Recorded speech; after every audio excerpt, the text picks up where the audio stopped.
Senator Jane English, District 13.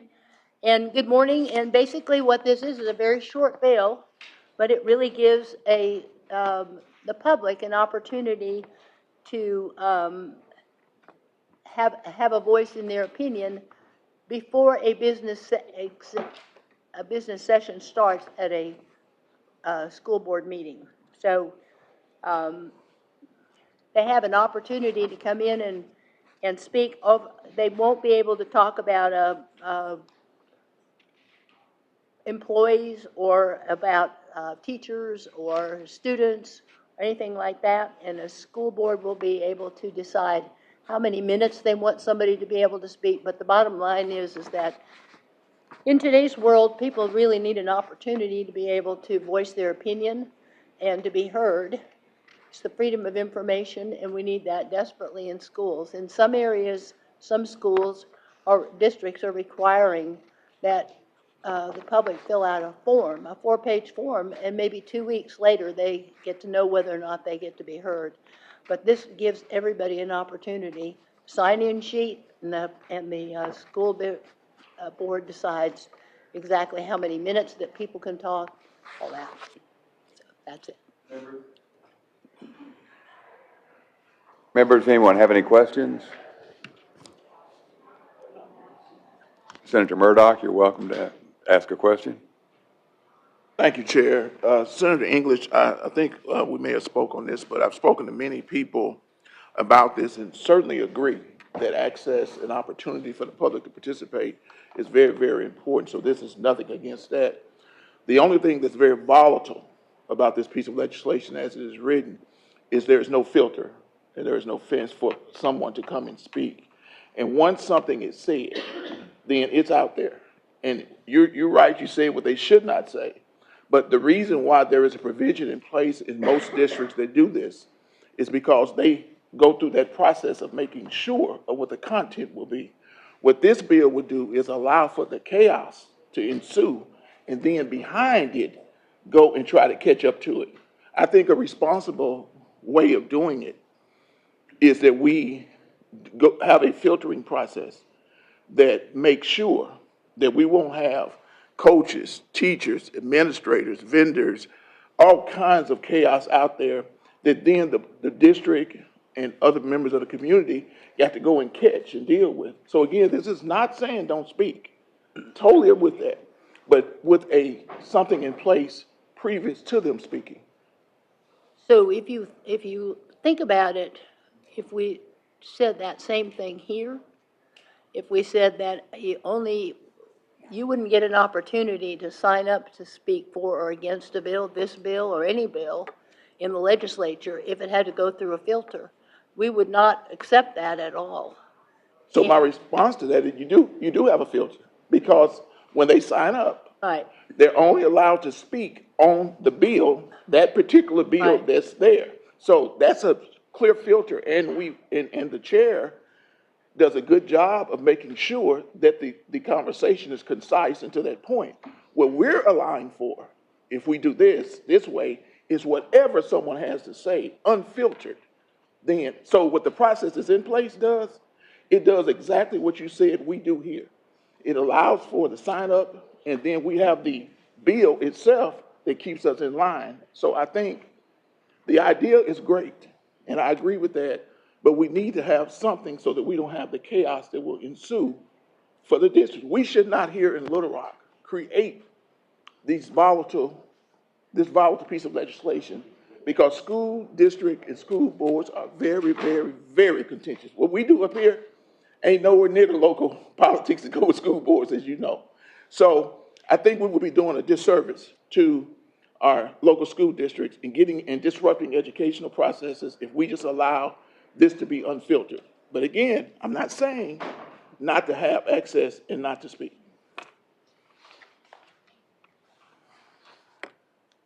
Members, anyone else? Questions? Senator, you're recognized. Good morning, Senator English. I appreciate the bill. You know, I think last year or sometime ago, I was hearing news about problems with the public coming before the school board, addressing or speaking their concerns with issues. I see in the bill you have, they should speak about things that are within the duties of the school board. And I heard you mention in your presentation that the local school board will still be able to have policy concerning how to implement this if it becomes law. Does that include time limitations? So it'd be up to the local school board. Doesn't say anything in here. When we have a large group of people here, then I can set 3 minutes as the time, or a minute, or whatever. School boards could do the same thing. Okay. That's up to them, making And that decision. then the request to speak is, it says they may utilize a sign-up sheet. And that is just immediately before the meeting itself? Just like we do here. Okay. Do you think that's, well, I don't know when the school board agenda is generally published. Is that, It's supposed to be 24 hours in advance for the public, for the school board meeting, and if they have an emergency meeting or a special meeting, it has to be within 2 hours of the meeting. so this applies? But you should know what the agenda is before the meeting starts. Okay. Well, I think I'm okay with your bill as long as it allows for local control to, Right. local school board to control how long the meeting Right. is and how long these comments might be. It And does that. restricts them to not addressing personnel and Right. student issues and that kind of thing. They can't come up there, a parent can't come up there arguing about why their No. child was disciplined or whatever. But they can speak to the disciplinary policy. They could, if that's on the board agenda, yes, they could do that. So they're restricted to speaking only on what's on the school board's agenda? Whatever's in the school board's authority. So not everybody everything is in the school board's authority. Sometimes that's in the Right, superintendent's authority. But as I heard you, you said they can speak on what's on the agenda only? Well, that's up to the policy. I mean, that's up to the school board to Okay, so they decide. can open it up and say they can come in there and speak about any policy that might not be on the agenda. It's, yeah. Thank you. Members, any other questions? Seeing no further questions, we have several people signed up to speak. Karen Maynard.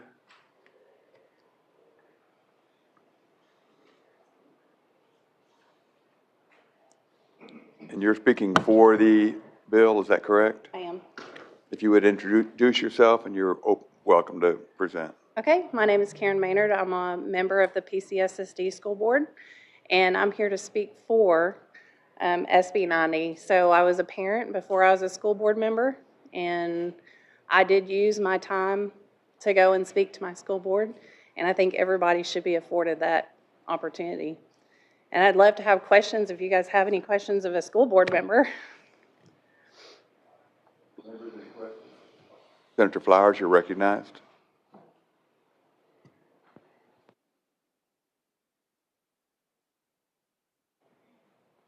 Thank you for your presence. Welcome. So your experience at your school district, has it been, has the school board been able to make policies concerning speaking at school boards?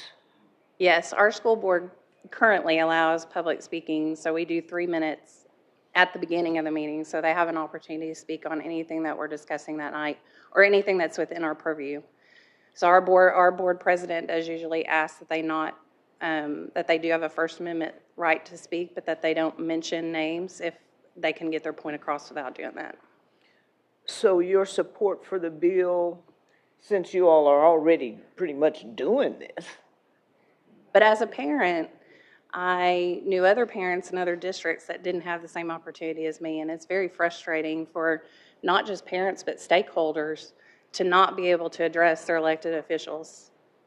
So you're aware of school districts that don't even have a policy for allowing public comment? Yes, or if they do, it's a very complicated policy like what Ms. Senator English was talking about, where they've got to fill out forms, go in person and show ID, be there 5 days before, and then you have an unelected official making the decision on whether they get to speak or not. That being the school board president? The or superintendent. Mm-hmm. Okay, well, that satisfies me. And you think this will take care of those local policies that you have some issues with, such as not allowing? How did you say that? How did you put what some schools are? Oh, some of them are, I think there's some that are actually restricted to no comments, but then there's others that they have to go fill out a form 5 days before in person with ID, and it gets very complicated for a parent to be able to do that. And at your school district, are they limited to speaking just on what's on the agenda? No, they can speak on anything. Okay. So they get 3 minutes, and we do have a sign-up sheet, just like we do here. And I do find it kind of funny that we have to have public comments on having public comments. Okay, thank you. Thank you, Ms. Members, other questions? Seeing no more questions, thank you. Thank you. Thanks. Next, we have Mike Hernandez.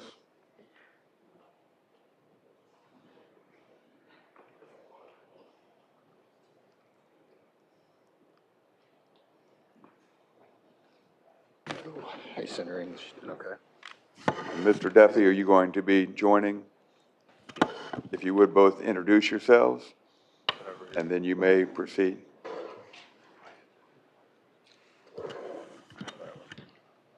Brian Duffy, Superintendent, Alma School District. Mike Hernandez, School Administrator Association. And so first off, we just want to say thank you to Senator English. She has been very open to feedback, tremendous. I know probably several people have hit you up for different items. And so she did, during her opening remarks, clarify some of the things that we initially had some concerns about. And so first off, when we talk about comments before the business agenda, we think that this still allows districts, when I think about business agenda, that's anything that the board's going to take action on. And so therefore, if a school district has any celebrations, recognitions, reports that don't require board action, those can be completed before, in their policy, before any action items or business items are taken up, giving the district some flexibility in how they set their policy. The other part, when the language was taken out about the specific 3 minutes, we understand that, like Senator English does, about specifically a board can set parameters and give control, just like the chair in this committee has control over public comments. And so we appreciate those. We also appreciate that the fact that there is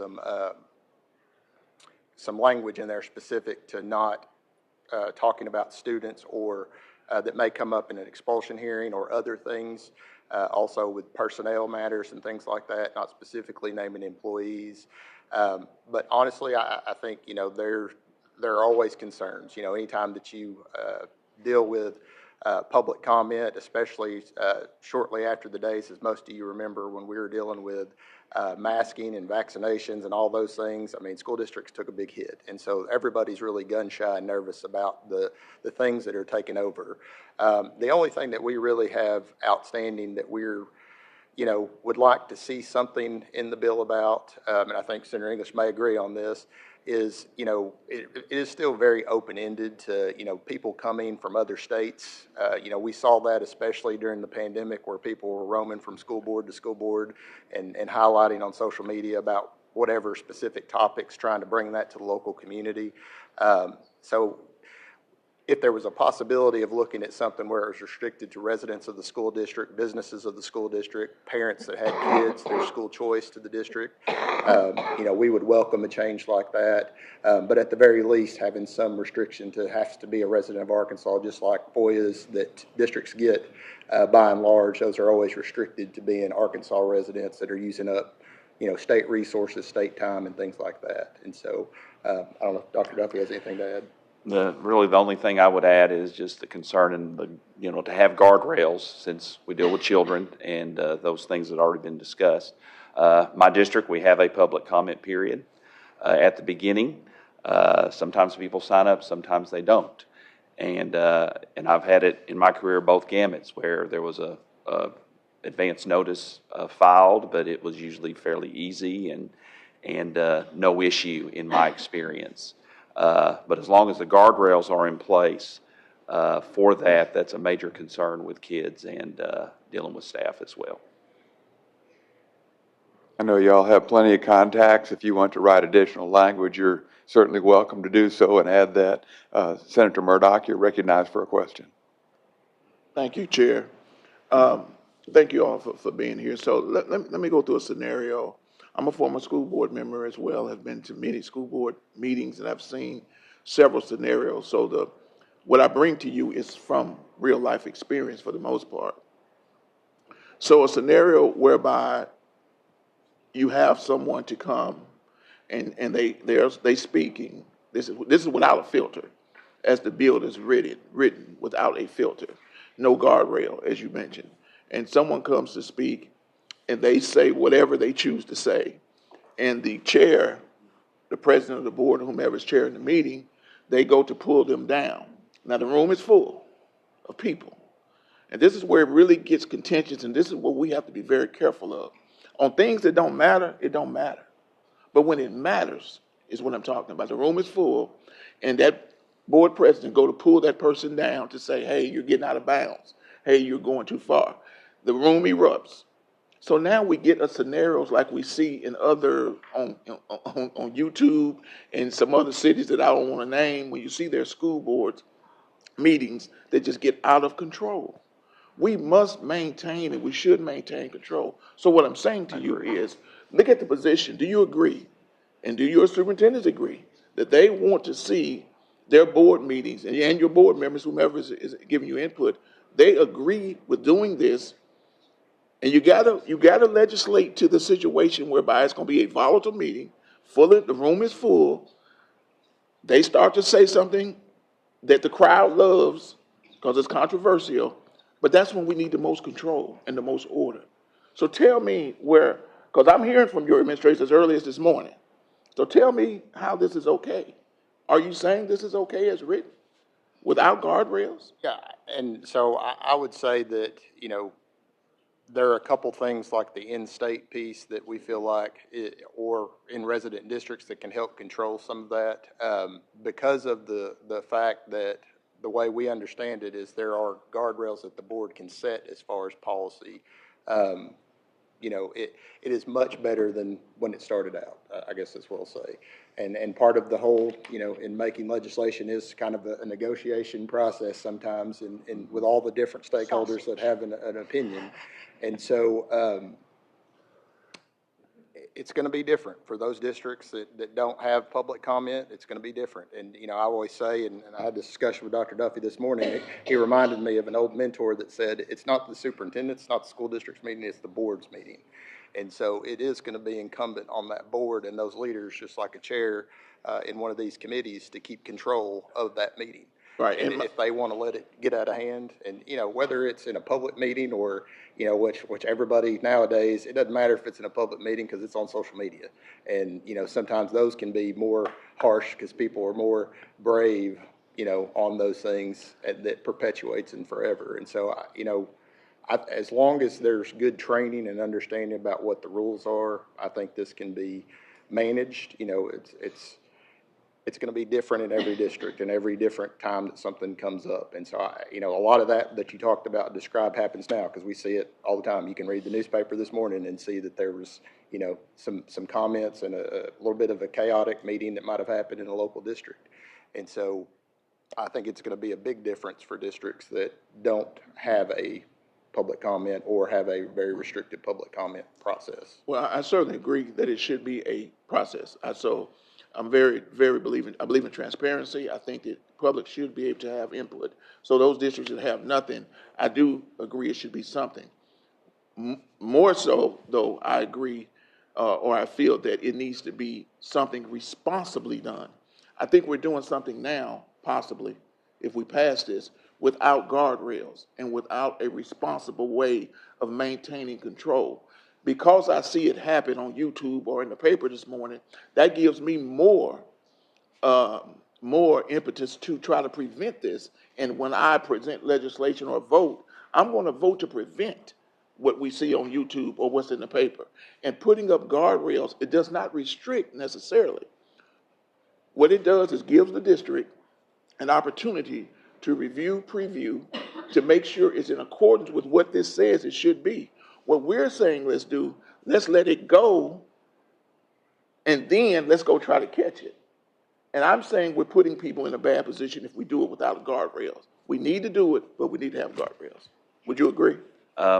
Yeah, we need definitely guardrails on this. And of course, a lot of us live stream meetings. We do in my school district. So yes, when things are said, there they are. They there, right? And so how we do policy, how we do our procedures would hopefully set those guardrails.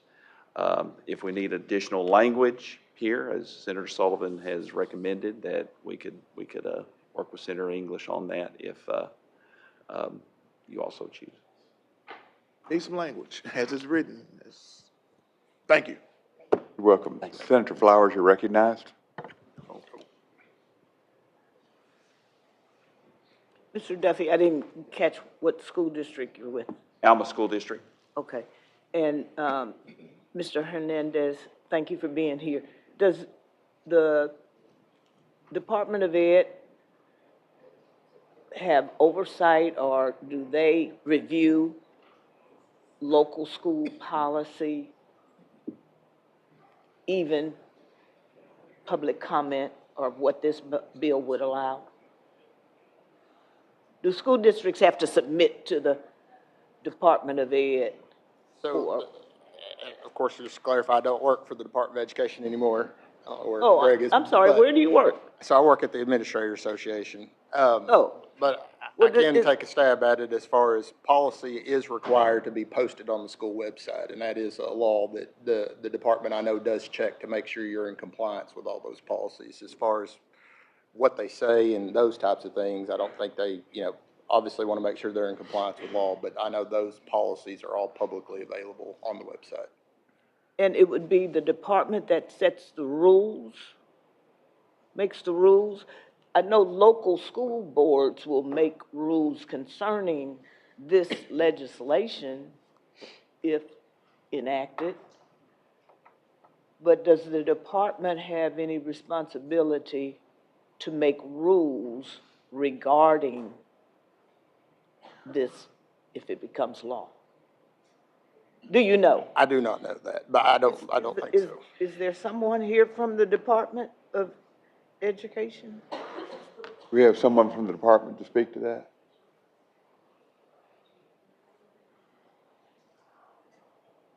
I don't see anyone here, Senator. I'll check outside and see if there's someone to speak to that I'd like to know point. what, if any, recourse would a person from the public or even the school board have? I know you can't speak for the school can't speak board, for so that, we'll no. need to have someone I'm not sure on that. from the school board come in. Well, I'll put it this way. In your districts, and you're from two different districts, right? Ma'am. So is it your experience that the Department of Ed can sanction or nix a policy that's been set up?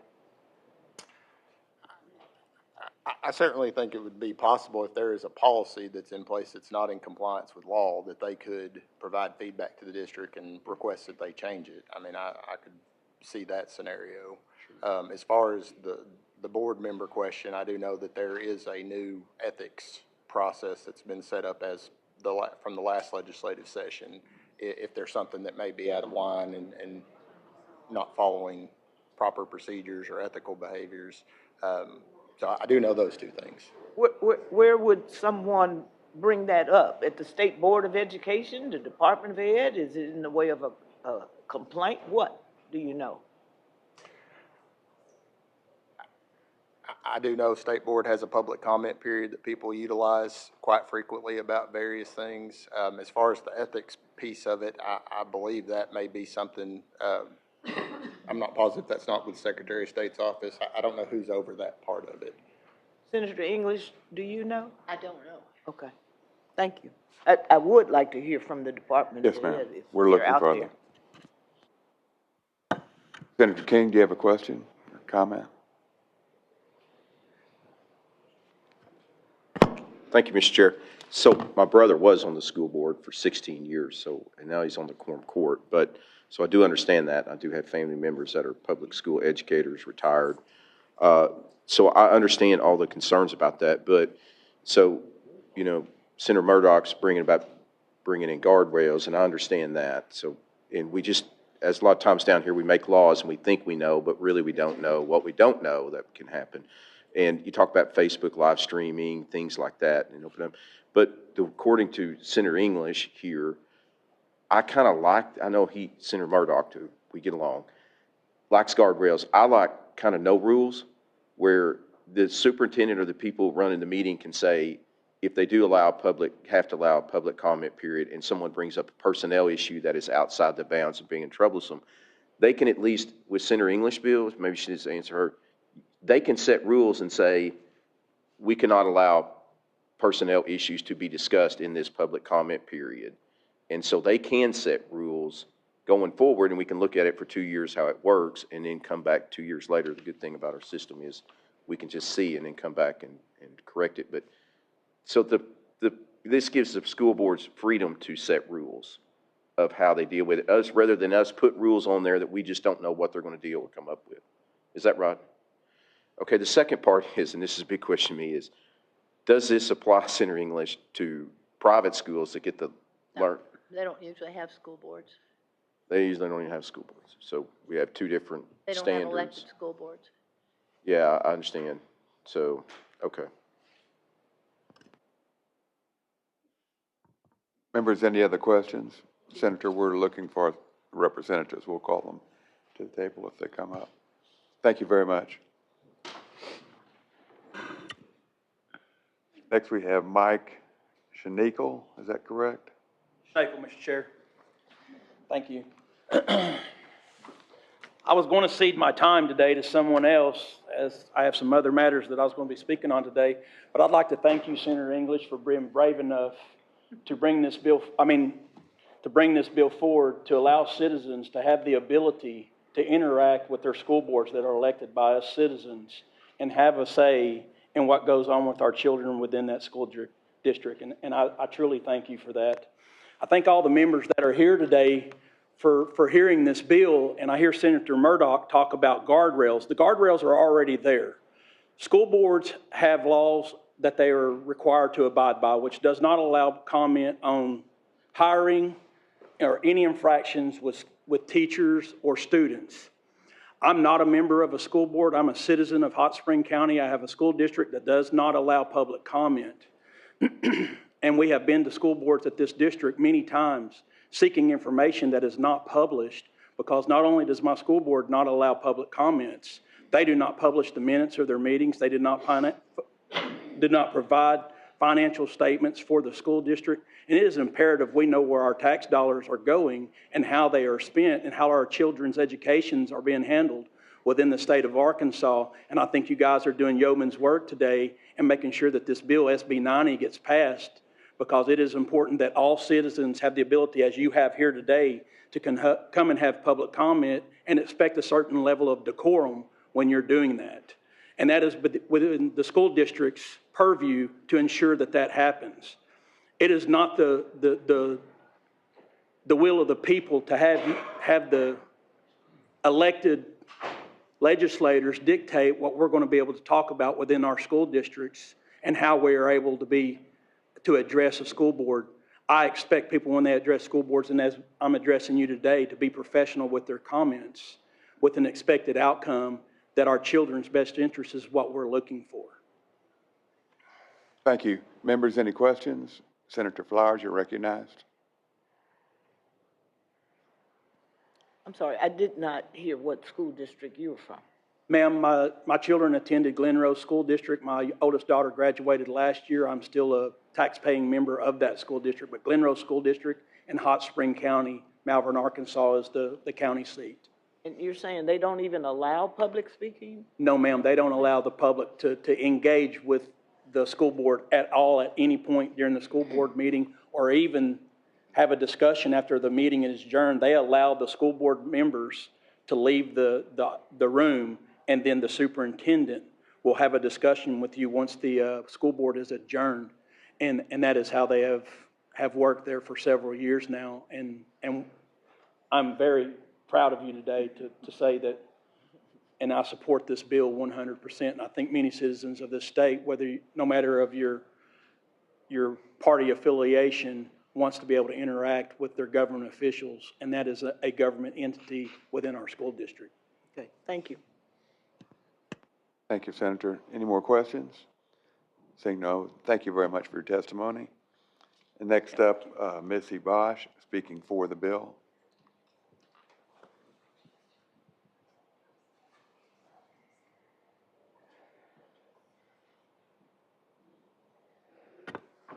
Hi, Missy Bosch. If you would please introduce yourself and you may begin. I'm from Cabot as a parent, and I also have been reporting for Arkansas News over the abuses that schools have been hiding. I was going to play you a 2-minute and 30-second clip of when in 2022 I was fighting to allow public speaking at Cabot, and because they denied us, we actually filed a petition, got the 50 signatures, and they paid Billingsley and Key, Beckett, Billingsley and Key to figure out a way to circumvent that, and they still didn't allow us to speak at a public meeting, and they made us write down our concerns and hand those over, and then they decided not to read them all at the public school board meeting. So I would like to address your concerns. You said that there should be a filter process because if parents are allowed to speak, we'll abuse our time and chaos will ensue. But addressing the board really is our last resort. There's parents that signed up today that actually already marked out their names because they were afraid to public speak. And you mentioned parents getting on YouTube, getting riled up, but that wouldn't happen if they were allowed to speak at those school boards. Parents just want to be heard. The First Amendment isn't the First Amendment, and public speech isn't public speech if it's stifled and it has restrictions. The problem that we're finding is that superintendents are denying parents records of their children, punishing victims of bullying and hiding abuse cases, even some of them being teachers. I mean, I would want to know if my child had a teacher that actually was caught abusing other kids. And so shouldn't the community and parents know these things? If there is a filter, the board will never place our agenda on their item list. So if schools are open and transparent, why are they afraid to hear parents, the actual stakeholders who entrust these people to protect our babies, voice concerns about the superintendent's failure to protect our children, or they even refuse to acknowledge the parents of problems? Just this morning, after I released that article on Cabot School District bullying, I've already had 25 messages in my inbox asking me what to do. And I'm not an advocate. I'm just someone that's just open to hearing people's problems. So what I would say is that parents should have the right to address, because it really is their last. The only time that I've seen in Cabot things get done are when parents post online on social media and put information online. And so if you don't want kids' names to be out, parents are left with no other choice but to say, so-and-so bullied my child, what do I do? The school refuses to acknowledge it. I've been on the forefront, like I said, since 2021, and these schools are allowed to use my tax dollars to hire lawyers to shut me up, but I don't have that kind of money, just free money in my pocket to hire lawyers to go back and try to fight them to allow me to speak. And that's really all that I wanted to say today. Did you have a question? Thank you, Senator Murdoch. You have a question? Yes. Oh, a point of clarity for you and whomever may come before or after you to speak. If you heard my testimony, I am not saying you should not have access. I am affirming access. The only thing I'm inputting is order and how we do that. So please be clear. I am not saying you should not have the ability for all those things that you mentioned. We agree. So what if it is a teacher, sir, that has not been punished, or the superintendent, and I have to acknowledge, hey, this superintendent failed to give me my FOIA documents. He keeps allowing bullies back in school with kids that he sexually assaulted. Where do we go? I mean, Cabot has a very big problem with this. And so if the board never hears about it, how do we ever get it fixed? So allow me to respond. That becomes what you have, the example you just used is a legal matter. It's not a public comment matter, really.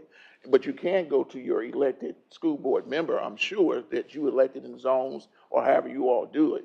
So there is access that you have to those people. The public comment, so all of that should be taken care of, what you just mentioned. That is very egregious, legal, and that should be handled. I agree with you. Now I'm talking about how you do it. A public comment does not make that happen or effectuate that. What it does, it gets it out there, which still doesn't fix that problem you had. I'm talking about fixing the problem in an orderly manner versus just causing what may be and should be to some degree chaos, meaning public gets upset when they hear what you just said that's not being addressed, if that's factual. But what I'm saying to you, how you fix that is through another mean or mode, not a public comment. But again, I'm not saying public comment is not good, it's just the order of it. And I think you're supporting what I'm saying, be honest. I am. Because of what you're saying is something that need to be taken care of in a very different way by you or whomever, that the public comment don't fix at all.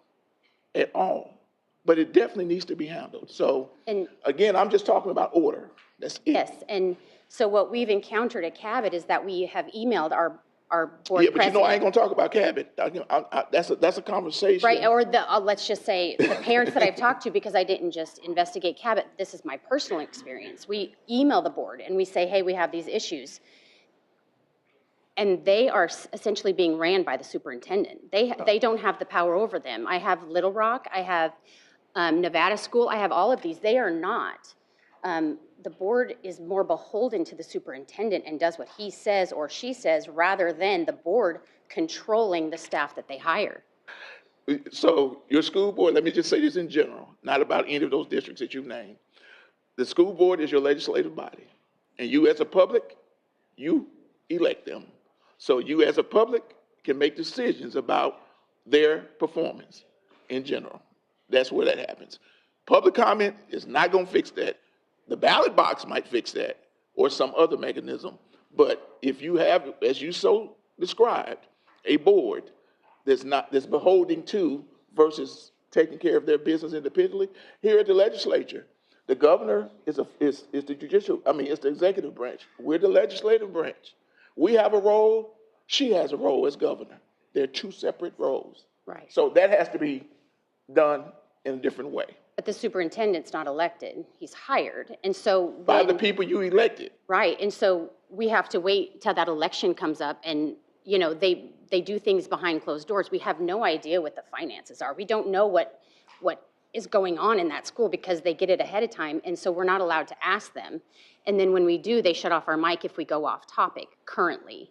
And it's absolutely, it's not just Cabot, it's everywhere. I've got so many stories, and I think you guys are disconnecting from the fact that these people are supposed to oversee our babies, our kids. I mean, we have more stake in this than I do right here, right now with you, because it's so individualized. Totally agree with you. And nobody has a voice. Totally agree with you, but you do have a voice, and where you have that voice is in a different place, which is electing and responsible people to represent you, because that information for you could come to you in various ways. It could come in a public meeting, or it could come from your individual school board member for your zone, district, or wherever you're elected that's responsible to you because you voted for them. So I think that's a whole different conversation. That's a whole different I wish it worked that way. It should. I feel like we're kind of going in a circle here. Yes. Yes. Yeah. Thank you. So, other additional comment, No, I'm done. Thank you. questions by the members? Thank you very much. We do have representatives from the school board, the State Board of Education. If you would come to the end of the table. Department of Ed, yes, that's what I was trying to say. If you would introduce yourself, and Senator Flowers, you're recognized for a question. Good morning, Courtney Solis Ford, Chief of Staff for the Department of Education.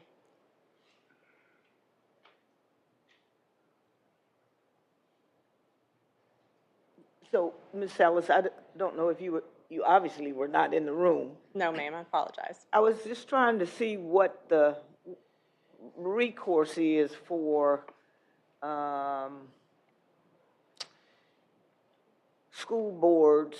Well, first of all, the rules of school boards concerning public comment. Are they presented to the Department of Ed for review? No, so they more than likely wouldn't have rules. They would have a school district policy that sets forth any criteria or the process that they require for individuals to sign up for public comment. Usually they make those available on their website, but they're not submitted to us. As part of our standards for accreditation review process, we do review school district websites to make sure that all applicable policies are on there, but without any authority to actually say what that policy should be. We just make sure that the policy is there, not look at any of the specific requirements.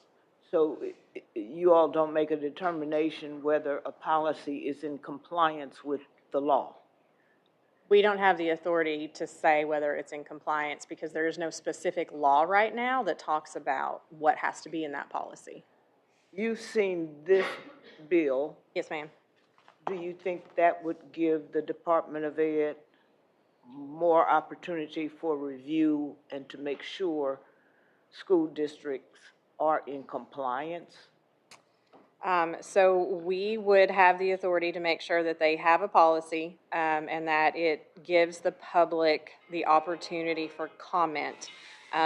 Whether, again, any of the specific information, whether they limit it by time, by residency, or anything like that, that would be outside of our purview. And if you know, does the State Board of Education have any role in this process? Could a parent or a member of the public who felt like they were not allowed to speak or had some complaint about the policy of the school district, are they able to go to the State Board of Education with their complaint? And also, I'd like to hear about this ethics part of this. So our state board does allow for public comment, either specific to an item that they're hearing or just in general. And so if a parent wanted to come and speak to the state board, they could sign up and do so. We typically limit public comment to 3 minutes. However, that doesn't mean our board has authority to act on that. Typically, again, we would have to have specific authority in statute to say, to then act, so they'll listen to a parent can give public comment, but the state board may not necessarily be able to take action. Going to the ethics process and some of the things I heard, certainly if any teacher, administrator, any licensed person, if someone suspects that they are doing something unethical or unlawful, they can file a complaint with the Professional Licensure Standards Board. That gets investigated. There's a very lengthy due process, and then that does eventually go to our state board. And so at that time, any member of the public could come and speak to the state board on that item as well.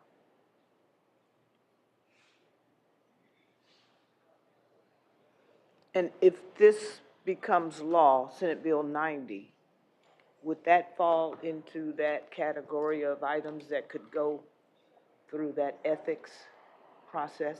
I mean, even without Senate Bill 90, if anyone feels like there's a licensed educator who's doing something unlawful or unethical, then they can file a complaint with that board.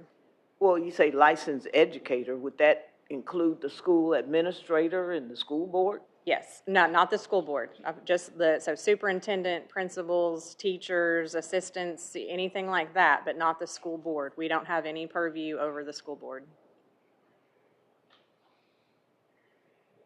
Okay, so reading this, then the board of, it mentions the board of directors, so this would not fall under that ethics as it relates to filing a complaint? No, because again, we don't have any authority over school board members as elected officials.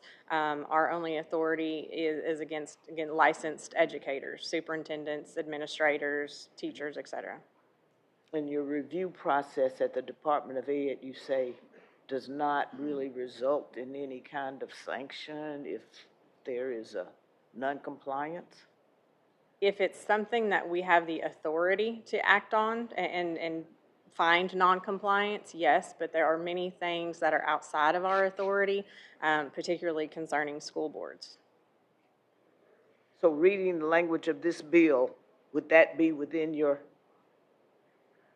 Department of Ed's purview? So our authority would be able to make sure that they had a policy and that they are affording the public the opportunity to speak. That would be the extent, is to make sure that they have that process in place. Okay, which is not there now. Not in all school districts. Right. Thank you, Mr. Chair. Senator Murdoch, you're recognized. Thank you. Quick question. Do you know the process that the state board uses for public comment? Yes, so in our standard operating procedures, you can either request in advance to be placed on the agenda, or if you just show up on the day of the meeting, you sign in. If it's on a particular item, then you get to speak after the presentation of that item. If it's just a general comment, then it's at the end of the agenda. Thank you. Members, any other questions? Thank you very much. Next to speak for is Kimberly Ledee.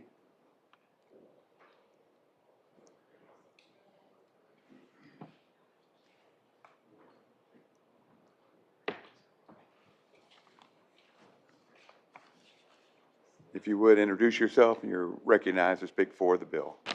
My name is Kimberly Leedy, and I live in the Cabot School District.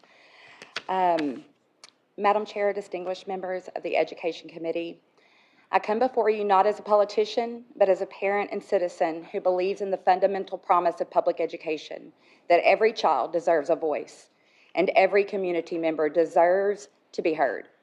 I'm not here as a critic, but as a partner in our shared mission to create the strongest public education system in the nation.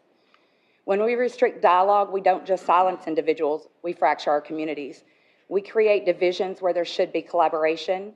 We model for our children that disagreement means dismissal rather than an opportunity for understanding. We must show our children that real change happens by bringing everyone to the table and listening, truly listening to each other. Our constitutional rights to free speech and open meeting laws guarantee us the opportunity to participate in public meetings, but the reality of school board governance throughout our state tells a different story. Arkansas Code 6-15-1702 explicitly requires schools to recognize that a parent is a full partner in the decisions that affect his or her child and family. When the Arkansas legislature crafted the Family and Community Engagement Statute, they understood that education is a collaborative journey where every parent and community member plays a vital role in nurturing our children's potential. The laws established our right to partner in the decisions that affect our children, the decisions made by the school board we elect, yet superintendents are serving as gatekeepers, often blocking us from addressing them directly. Somehow these administrators have forgotten a fundamental truth. They work under the direction of the school board, and the school board represents the community members who have elected them. While Senate Bill 90 eliminates the requirement for advance permission to speak, without a guaranteed speaking time, we risk still silencing parents, and the history in districts across the state, it makes me fear that they will set unrealistic time constraints. I request a 3-minute time limit, just like the Arkansas Department of Education does for theirs. Even the Arkansas School Board Association new school board member handbook even makes that recommendation in there should districts choose to have a public comments section of their meetings. 3 minutes isn't a privilege. It's the bare minimum needed to truly communicate a concern. Try explaining a complex educational issue, a budget problem, or a safety concern in less time. You can't. School board meetings are often the last resort for parents who've exhausted all other channels and they deserve an opportunity to be heard. Senate Bill 90 is more than legislation. It's a statement of who we are as a community. It's a declaration that in Arkansas, we believe every voice matters. We trust our parents, we respect our communities, that we are willing to listen even when it's uncomfortable. Please pass Senate Bill 90, and let's show the nation what true educational leadership looks like. Thank you Thank so you for your much for testimony. hearing Any me. questions, members? Seeing no questions, thank you very much. Thank you so much. Next speaking against the bill is Gail Choate. Yeah, I was going alternate against. Oh, sorry. Wrong bill. Melanie Fox, you recognize, speak for. Good morning. My name is Melanie Fox, and I appreciate you allowing me public comment time today. I am a former school board member in Little Rock, Arkansas. I served in 2006 to 12. And then again, I was appointed as a CAB member from 2015 to 2020, roughly. So I've listened to plenty of public comment, and much of those during 2006 and 12, it was very divisive. Closing schools, switching principals, so I've heard a lot. But before I was a school board member, I was a parent who came to speak before the school board because my child was in first grade and the math instruction was not doing the trick. They weren't teaching basic math facts. I also spoke about lack of resources in some of our schools, which all of that led me to my school board run and serving. Little Rock School District still provides public comment. We do, or they did, and we did when I was on the board, set some parameters at the beginning of the meeting when we announced public comment time, saying, do not use names, be respectful, we're limiting you to a certain amount of time, try not to be repetitive, don't talk about personnel, because we were respectful of FERPA, due process rights, and all of that. And 99% of the time, everybody that spoke adhered to those rules. And the 1% of the time, we would course correct them during public comment, but it didn't happen very often at all. So I'm a big believer in public comment. We want our parents to be involved. We want our community to be involved. Yet some school districts are not allowing you to email a board nor make public comments. So, but really, there's a school district, in a smaller school district in the state, and I'm helping a parent with an issue there, and it was a bullying issue. And the school district does not have board member email addresses on their website. They do not allow public comment without going through the superintendent. This mother went to the principal and was not being heard and felt like nothing was happening. And these were violations of board policies, okay? Bullying laws. She then went to the superintendent. And she then asked the superintendent specifically, I would like to come speak before the next school board meeting about the bullying and issues that are happening. And the superintendent said no. He said, it's been handled, but it had not been handled. And when she pressed on, he continued to say no. And she said, may I send an email to the board? And he said no, he would not give her email. And she said, well, how will I contact the board? And he said, you can send a letter to the school, to him. So fast forward, there was another lady, a parent, that had a similar issue. It was a bullying issue and a school threat issue. And she went to the superintendent and asked to speak before the board, and she was allowed to. So it's an unfair process when some parents get to talk and some parents don't. But I believe if we expect our community and our parents to be involved in our school, it is a right to listen to them. Many other agencies, Quorum Court, City Board, State Board of Education, this legislative body, allow for the public to comment on issues before you all. And I think that right should be to every parent and community member in the state of Arkansas towards the school board. And I'm happy to answer any questions. I did take some note. You know, we had a process in Little Rock on what to do when something went wrong. And it was in the student handbook that students and parents both had. It was a flow chart and descriptive language telling you how to resolve an issue. And that was to go to your teacher, then to go to your principal, then to go to, there was a step-by-step process. And the very end was the board. So they had means to address issues before coming to speak to the board, and coming before the board was kind of a last resort to help them. So I'm happy to answer any questions or any concerns. Thank you. Members, anyone have any questions? Senator Flowers, you're recognized. I just wanted, so you're for the bill? I am for the bill. I am so sorry. As a former board member and as a community member and parent. Thank you. Thank you. Thank you for your testimony. Next, speaking for, Gary Newton. Mr. Chair, I defer. Next, speaking for, Jared Cleveland. He's for. And if you would, please introduce yourself. Sure. You're welcome to speak for the bill. My name is Jared Cleveland. I'm Superintendent of Springdale School District. I'm here today in my official capacity. Thank you, Senator English. Actually speaking on the bill, I don't know really what that might be as far as for, but management is sometimes a hard thing to do in a board meeting. A lot of things have been shared today in regard to opportunity to speak. In Springdale, our board is very open and wants the public to comment. But we did live through the COVID era, and oftentimes people wanted to have an opportunity to grandstand. We had that opportunity. And so instead of putting it in the very front of the meeting, oftentimes we'd have 100 to 120 students that we celebrated. We put it at the end. So when if someone wanted to grandstand, they did that then. And we've allowed that to happen and continue. I really like your bill.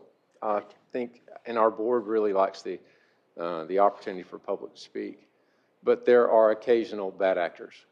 And when those bad actors want a platform, then it becomes difficult to manage. FERPA has been mentioned. We have a responsibility to make sure that students' records are sealed and maintained.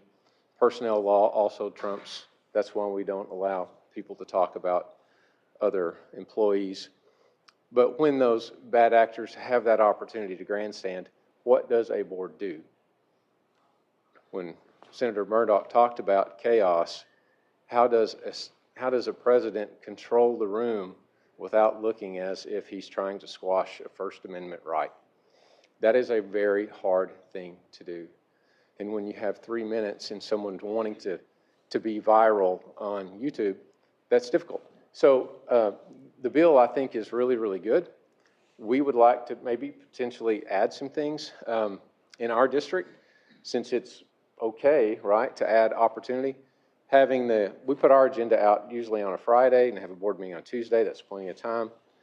What we would like to do is have an opportunity for the public to comment in writing on any particular items, have those for the board to read as well, and then have an opportunity for each particular item to have public comment, just like the state board does. I think that's really good. But if there was an opportunity, Senator English, to have miscellaneous or something at the bottom, if someone just wants to grandstand, have that opportunity at the very end when kids and others aren't there, much like what the state board does. The state board seems to have it done well, and I think sometimes that can control the chaos so the kids can be gone. That's the only thing that I'd like to consider. Members, anyone have any questions? Senator Murdoch, you're recognized. I don't know if I have a question as much as appreciate the point of clarity that you're saying. I mean, everything that you said, I agree with. I agree with what you're saying you do, and you're acknowledging the real fact, and you living it. So you're acknowledging a real fact. At board meeting last night, sir. Yes, sir, right. Had that Of what, comment. of what happens, and we're talking about the before and after, and how we manage chaos is what you're talking about. So I'm just open to, let's manage it some kind of way besides just letting it be wide open. And you've given a real example, and once it's out there, it's there. And many people are just trying to grandstand. They don't care about the things that all of the people that have spoken that really care about the true educating of our children and bringing real matters to the fore. There are people that have come and sat in that chair that I truly believe that's what they want to see happen. Yes, and those people deserve. Right, and they deserve that. But those grandstanders, you and I, and everybody today trying to get on YouTube, trying to go viral, for a lot of reasons, they will utilize these things for that. So I think management of that is all I'm saying, which is what you said. So I appreciate that. I've heard a person say, my job's done, I'm now on YouTube. Yes. Thank you. Senator King, you have a comment? You're recognized. Yeah, thank you, Mr. Chairman. Thank you, Dr. Cleveland. So you've been at Lavaca, as we talked about, in Springdale. You know the difference of being in a small school versus now, you're at Springdale, right? Yes, sir. Yeah, so, I mean, obviously, at Springdale, you allow public comment. To a bigger school, it may have a lot of time. So this still gives you some flexibility in work and be able to handle a situation if you were in Lavaca or Springdale. Absolutely. So if you have this situation of like where somebody is doing slander, libel, and it's, out there, how do you handle that situation? Because you have to have a First Amendment rights, but you don't want to have liability issues of allowing something. So how would you handle that Well, it's in really- Lavaca or Springdale? Well, it's really hard. As the superintendent, I'm just over here on the side. It's the board's meeting and the president's in control. Yeah. So the training of the school board is very, very important. And I'll tell you, our school board will often give deference to the speaker. We allow a certain amount of time, and when that bell goes off, often they'll say, the time is up. Most of the time, the people say, thank you. But when that grandstander is there, they'll continue and continue and continue, and oftentimes their voice is elevated, much like last night, their tone becomes rougher, and then they blatantly violate the rules of decorum to the point our SRO or someone else has to come and stand, and then it becomes this viral moment. And that's what's regrettable. And no one wants that except the person doing the speaking. Sure. And that's how it's handled because there's no alternative. Okay, and I understand that's some of the concern back here, and I appreciate Senator English giving the flexibility to have, as I say, she's making a rule but allowing no rules to handle it so we can see how things go, so I appreciate that. And then the other thing I'm really going to put you spot on is people don't know your dad was former Speaker of the House down here, who I Long time ago. like and Long time respect. So the thing I'm going to put you on there, which is worse, grandstanding people at school boards or grandstanding politicians? Which one is worse? Oh, my. I don't know of anybody that's a grandstanding politician. All Not right, in this room. Thank you very much. Thank you for your testimony. Thank you. Seeing no more public comment, Senator, you're welcome to close for your bill. I am closed for my bill. And Motion do pass. get a motion, got a second? Any discussion? All in favor, say aye. Aye. All opposed? Congratulations.